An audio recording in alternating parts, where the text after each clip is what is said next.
Benar-benar mencengangkan, kali ini tim Presiden Prabowo Subianto mendapatkan sebuah bukti baru terkait peristiwa yang memang pada saat ini tengah banyak digoreng oleh banyak media, terkait tentu saja pagar laut dan lainnya. Ternyata ada bukti biang kerok keterlibatan pihak-pihak tertentu, terutama terkait asal-usul bambu yang dibuat pagar laut tersebut. Tentunya inilah yang menjadi biang kerok dan memang harus dirubuhkan segera oleh beberapa pihak dari Presiden Prabowo Subianto. Ini membuktikan, kita akan melihat bagaimana tim Prabowo membuktikan itu semua dan membawa serta menyeret beberapa pihak yang terlibat dan benar-benar harus dipertanggungjawabkan. Saat ini provokator-provokator yang memang menggoreng isu ini untuk melahirkan sebuah stigma negatif sepertinya makin stres karena memang bukti yang dicari sudah ditemukan. Langsung kita simak. 158 triliun hilang setelah IMB terbit oleh Abah. Anda bisa melihat, saudara, di belakang saya ini adalah billboard di mana sudah mulai diperjualbelikan di Pulau Reklamasi ini. Bisa melihat dari yang paling murah 3,4 miliar rupiah hingga yang paling mahal 10 kali 15 meter, 150 meter saja, harganya 6,2 miliar rupiah. Saya berdiri di Pulau D atau Pantai Maju karena kita maju bersama, CDG. Dan pembangunan, saudara, terus dilakukan, termasuk ini. Halo Pak Set Gaduh. Anak-anak Abah, halo. Ini adalah flyover atau jalan layang yang akan menghubungkan antara Pulau D, tempat saya berdiri ini, menuju ke Pulau C. Dan di belakang saya adalah kantor-kantor yang nanti akan berdiri. Sementara di depan saya juga demikian. Ada perumahan juga, saudara, ada ratusan unit yang informasi saya dapatkan. 30 diantaranya sudah ditinggali. Dan beberapa lainnya, puluhan lainnya, sudah laku terjual. Termasuk juga dengan ruko-ruko yang masih dibangun ini. Laris manis. Waktu kampanye ingin menghentikan reklamasi, tapi sekarang memberikan izin untuk pulau reklamasi. Kami tidak pernah mengatakan membongkar reklamasi, istilahnya tidak pernah menolak reklamasi. Jadi saya langsung buka judul. 1 DKI kena prank. Kena prank. Kelabot. Kampanye kita adalah tolak reklamasi.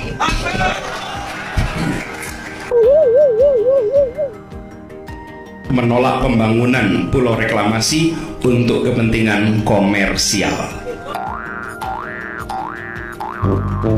Reklamasi di Teluk Jakarta ternyata berbau korupsi setelah KPK menangkap 4 orang dalam operasi tangkap tangan, diduga masih banyak pihak yang terlibat. Komunitas Tionghoa Anti Korupsi, Lius Sungkarisma menduga Gubernur DKI Jakarta Basuki Cahayapurnama diduga mengetahui perihal dugaan korupsi tersebut. Dan pemirsa, berikut pernyataan Lius yang Halo ternak banteng. hadir dalam Anyis Petang kemarin. Kalau lihat kasusnya ini pasti saya katakan pasti. Pasti itu dari dasar apa? Lah karena ini izin ini kan gubernur nggak punya kewenangan, tapi dia teken berapa izin kepada berapa perusahaan. Itu jelas salah, nggak boleh. Setelah salah baru DPR-nya kan di lobi-lobi dan tertangkap tangan, terima duit. Kalau nggak salah kenapa mesti dibayar? Kan gubernur kita terkenal katanya bersih. Kenapa dia lakukan itu? Nah, saya senang hari ini ada Pak Prianto. Jadi Pak Ahok ini dasarnya katanya ini Pak Foke yang Ya, udah. betul. Lah, Pak Fokenya juga salah kalau menurut saya. Ini bukan kewenangan gubernur, ini kewenangan Menteri Kelautan, kewenangan pusat. Gubernur nggak bisa kasih izin sebelum ada approval dari Menteri Kelautan. Tapi ini kan dipaksakan, dan ini pertanyaannya urgensinya apa sih? Gubernur sampai neken bangun dulu. Protes ini luar biasa loh. Semua kelompok lingkungan hidup sudah nyatakan nggak setuju, merugikan nelayan. Tapi kenapa dipaksakan? Wah, dia melakukan pembenaran. Bukan dia yang taken, tapi begitu beredar di sosial media dia ikut taken, baru dah dia bilang macam-macam. Nah, yang menarik tuh jalan Tuhan, ketangkep tangan nih barang, bunyi. Nah, ini dahsyat, saya bilang pengembangnya ini Halo, ternak banteng.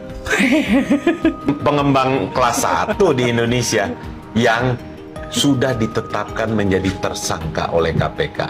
Nah, hendaknya KPK jangan tanggung. Kenapa saya katakan jangan tanggung? Waktu KPK mau dikriminalisasi, kita rakyat begitu lihat televisi, rame-rame datang jadi bemper di KPK. Kita lawan. Nggak boleh KPK ada penyidiknya yang ditangkap. Tapi sekarang, tatkala ada audit investigasi yang bersifat final dan mengikat, itu dari Badan Pemeriksa Keuangan yang diminta oleh KPK kok tidak dilaksanakan, padahal isinya adalah ada kerugian negara. Tahu kan program Gubernur DKI Jakarta Anies Baswedan Rumah DP 0% yang akhirnya diganti nama jadi Rumah DP 0 Rupiah? Oh, ingat banget. Kami ingat banget. Anies berambisi membangun 13.830 unit rumah tanpa DP sampai tahun 2022.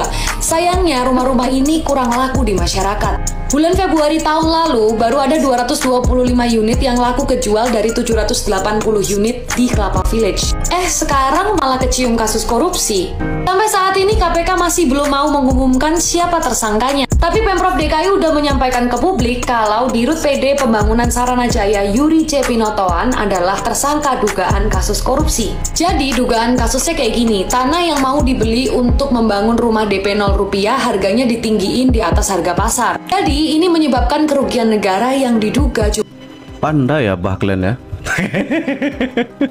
jumlahnya sampai ratusan miliar rupiah. Tapi informasi ini dari Antara News ya, masih belum ada konfirmasi resmi dari KPK. Jadi kita tunggu aja kelanjutan kasus. KPK kemudian menemukan bukti permulaan yang cukup adanya dugaan perbuatan melawan hukum pada proses pengadaan tanah di Pulau Gebang tersebut, sehingga kemudian diduga timbul kerugian keuangan negara.